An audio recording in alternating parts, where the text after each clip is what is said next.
नमस्ते एंड जय हिंद। एक दौर था निर्भया का, वो भी एक दौर था और आज का एक दौर है। हम लोग कहीं भी बदले नहीं है। हमारा समाज वैसे का वैसा ही है। हमारे हिंदुस्तान में कानून व्यवस्था लड़कियों के लिए तब भी वैसी थी, आज भी वैसी ही है। आज बात करने वाला हूँ हाथरस में हुए 14 सितंबर की बर्बरता की। उस लड़की की वेदना की बात करूंगा। आप बने रहिए, देखते रहिए एक्सपोजिंग स्टार विद शांतनु।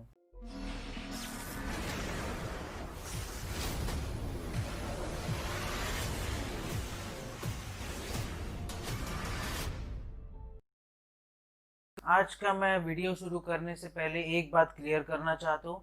जो कोई भी इस वीडियो के नीचे आके मेरे को भला बुरा कहना चाहता है उसका वेलकम करता हूँ, पर अगर कोई अगर कोई उस लड़की के बारे में कुछ भी गलत बोलेगा बॉस, तो प्लीज़ आप मेरा चैनल अनसब्सक्राइब कर दो और आप चले जाओ। मेरे को ऐसे सब्सक्राइबर्स की ज़रूरत नहीं है, मेरे को ऐसे व्यूअर्स की ज़रूरत नहीं है। आप बिल्कुल जा सकते हो जो उस लड़की के साथ में खड़ा नहीं है, जो लड़की तड़प तड़प के उसने अपना दम तोड़ दिया और पुलिस हमारी मुख दर्शक बनी बैठी रही।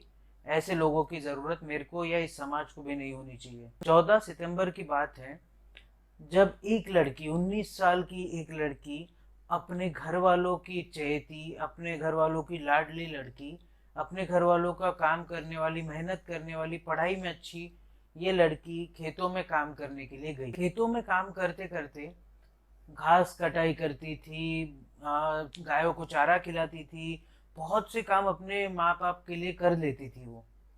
एक लड़की ने एक बहुत अच्छा उदाहरण दिया था कि एक लड़कियां कम नहीं होती।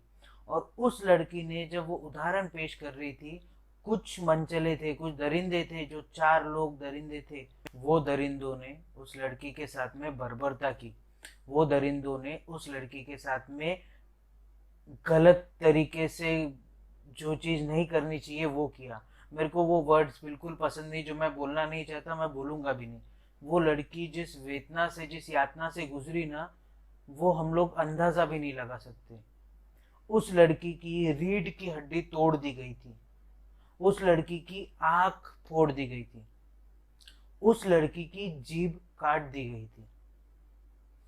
क्या हम लोग इस समाज में रहना चाहते हैं? खुद से ये सवाल करिए। सब कुछ हो जाने के बाद में हमारा सिस्टम उठ के खड़ा हो जाता है। पीएम मोदी ने सीएम योगी से बात की। पीएम मोदी जी की वो भाषण याद कीजिए, या पीएम मोदी जी ने वो इंटरव्यू दिया था वो याद कीजिए आपकी अदालत में, कि गुजरात में जब नवरात्रि होती है रात के 12 के बाद भी लड़कियां सोना पहन के पैदल निकल जाती है, लड़कियां सुरक्षित है वहां की। अगर ये सही है तो क्यों अभी आप पीएम बनने के बाद भी हिंदुस्तान की लड़कियां सुरक्षित नहीं है? अगर ये सुरक्षित नहीं है तो आप क्या कर रहे हैं उनकी सुरक्षा के लिए? और सीएम योगी का आप याद कर लीजिए, हर जगह जब भाषण देते हैं, दलित, पीड़ित, शोषित, वंचित इन लोगों के लिए हम लोग बहुत कुछ कर रहे हैं, पहले इनकी बहू, बेटी, बहन, इन सबको बचाने के लिए आप क्या कर रहे हैं? इसका जवाब दीजिए। कब देंगे आप जवाब? अभी तो आपके इलेक्शंस के समय आ रहे हैं और अभी आप जवाब देने को राजी नहीं है। और उन पॉलिटिकल पार्टीज को भी बोल देना चाहता हूँ, समाजवादी हो, बहुजन समाज पार्टी हो, या और कोई भी वहाँ पे यूपी की जितनी भी पार्टीज हो, ये पार्टी सिर्फ राजनीति करने में लगी हुई है। उस बेटी को, उस परिवार को, उनको इंसाफ दिलाने के लिए कोई खड़ा होने को तैयार नहीं है। मैं न्यूज चैनल्स देख रहा था, न्यूज चैनल्स पे टॉकिंग पॉइंट क्या बन गया था? अयोध्या की आखिरी सुनवाई। यार ठीक है, अयोध्या की आखिरी सुनवाई, हम लोग दशकों से अयोध्या की सुनवाई देखते आ रहे हैं।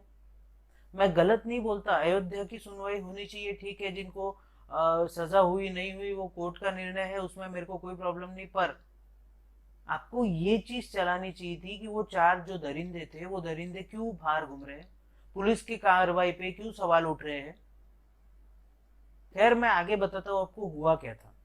वो लड़की को जब वो घास काट रही थी, इन दरिंदों ने उसके दुपट्टे से उसका गला पकड़ा और उसको अपनी तरफ खींच के लेके गए। उसको जब खींच रहे थे तो उसकी गले की यहाँ की, मतलब नेक की पीछे की हड्डी उसकी टूट गई। फिर भी वो वहां पे रुके नहीं है, उसको पैरालाइज कर दिया। उसको पैरालाइज करने के बाद में उसके साथ बर्बरता की गई। उसके साथ बर्बरता करने के बाद में उसको मारा पीटा गया। किस यातना से गुजरी होगी वो लड़की, हम लोग सोच भी नहीं सकते। थोड़ा सा अगर हम लोग पैर फिसल के गिर जाए ना तो हमको कितना दर्द होता है ये आप खुद से पूछिए और खुद में सोचिए। उस लड़की के ऊपर तो 4-4 दरिंदे चढ़े हुए थे। जब भी कभी ऐसा कुछ मैं देखता हूँ ना, अंदर से दिल सहम जाता है यार, क्योंकि हमारे भी घर में बेटियां हैं, हमारे भी घर में बहू बेटियां हैं, माँ है। क्या मतलब हम लोग कैसा समाज चाहते हैं यार? ये लड़कों को समझ नहीं रहा है कि क्या करने जा रहे हैं ये लोग, और इस तरीके की बर्बरता। और अभी इस बर्बरता के ऊपर सो कॉल्ड स्टार्स जो है वो सब चुप बैठ गए। किसी को कुछ बोलना ही नहीं है, किसी को कुछ लेना देना ही नहीं है। निर्भया की माँ सामने आके बोल रही है, अगर मेरे को हाथरस के उन लोगों ने बोला तो मैं उनके सपोर्ट में खड़ी होंगी, क्योंकि निर्भया की माँ जानती है, वो समझती है कि निर्भया के साथ जो हुआ था ये वही है, उसी तरीके का ये उनके साथ हुआ है। और पुलिस की इसमें सबसे बड़ी लापरवाही है। एक बात मैं पुलिस के तौर पे या पुलिस के लोगों से भी क्लियर करना चाहता हूँ। जो पुलिस के इससे जानकारी आ रही है या फिर जो न्यूज़ चैनल्स वाले आपको बता रहे हैं कि वो लड़की का अंतिम संस्कार पुलिस ने खुद ही कर दिया था, तो ये बिल्कुल गलत है।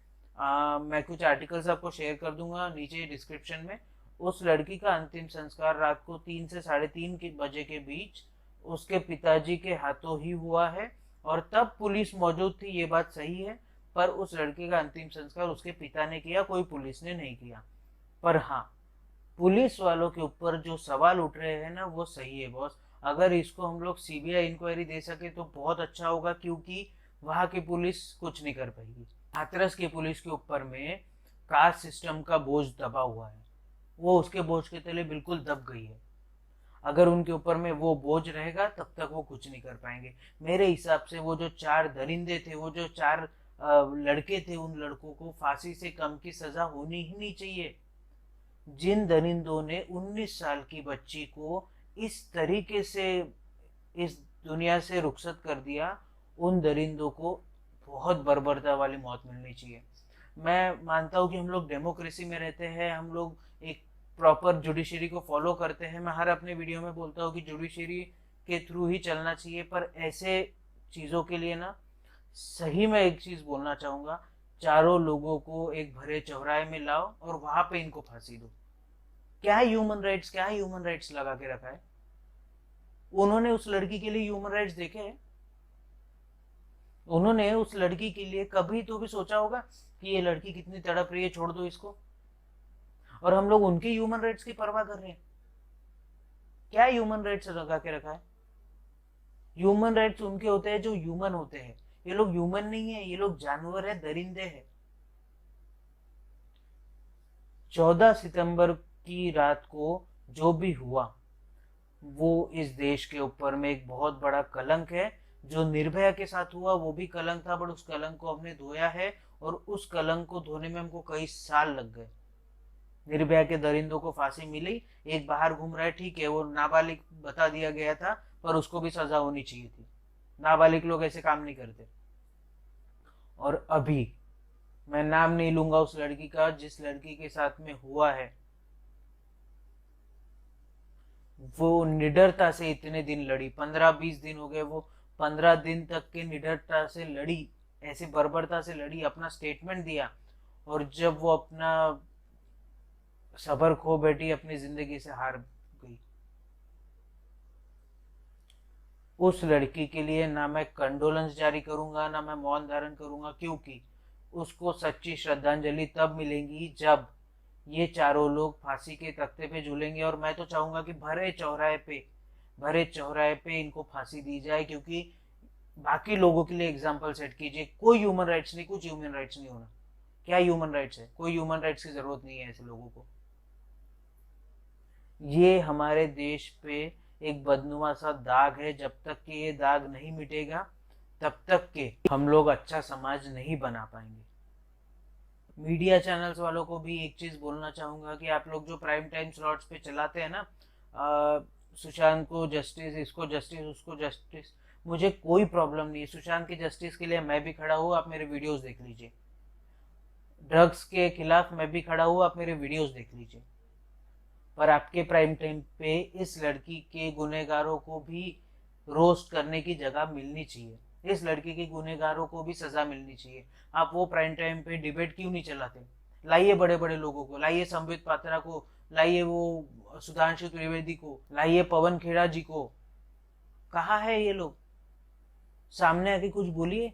सिर्फ ट्वीट करने से आपकी ड्यूटी खत्म नहीं हो जाती। कहाँ है उद्धव ठाकरे? कहाँ है सीएम योगी, अखिलेश यादव?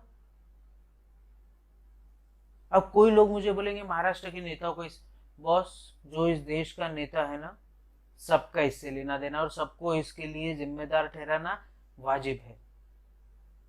जाके उनके कानों में बोलिए, चिल्लाइए। प्रोटेस्ट करने से कुछ नहीं होने वाला। प्रोटेस्ट हम लोग करते रहेंगे, ये थोड़े दिन चलेगा, ये लोग भूल जाएंगे। राहुल गांधी क्यों बैठे हुए शांत? बुलाओ सामने आके। जो माइग्रेंट वर्कर्स के लिए रास्ते पे बैठ गए थे घूमते घूमते, उन राहुल गांधी को बोलिए थोड़ा सा कि जाइए यूपी में। अमेठी से तो इतने बार सांसद चुन के आए थे ना आप। अभी आपका यूपी के प्रति कोई फर्ज नहीं, एक ट्वीट कर दिया, हो गया, दैट्स इट। देश का सबसे पुरानी पार्टी है आपकी, जाइए थोड़ा सा प्रेशर डालिए गवर्नमेंट पे। नहीं, क्या करना चाहते हैं आप लोग? मैं आज कोई इन्फॉर्मेटिव वीडियो बनाना नहीं चाह रहा था और ना ही मैंने बनाया है। ये वीडियो सिर्फ एक आक्रोश है, जो गुस्सा है मेरे अंदर, वो मैं वीडियो के जरिए बाहर निकाल सकता हूँ। मैं ट्वीट्स कर सकता हूँ, मैं इंस्टा पे लोगों को कुछ बोल सकता हूँ, पर मैं उन जनता तक, उन जो ऊपर लोग बैठे उन तक आवाज कैसी पहुंचाऊं अपनी, ये मैं वीडियो के जरिए ही कर सकता हूँ। और मैं चाहता हूँ कि आप लोग भी, कई जो, अगर कोई यूट्यूबर हो जो मेरा वीडियो देख रहा हो, वो भी अपने चैनल पे एक ये वीडियो बनाए। भला भले ही आपका कंटेंट कोई और हो, आप गेमिंग करते हो, आप शेफ हो या आप कुकिंग करते हो, कुछ भी, एक वीडियो उसके लिए बनाइए प्लीज। ये मुहिम समझिए, इसको आप मुहिम समझिए कि सारे यूट्यूबर्स अगर मिलके हम लोग कर लेना, तो हमने देखा है सुशांत के लिए सीबीआई सिर्फ यूट्यूबर्स की वजह से आई है।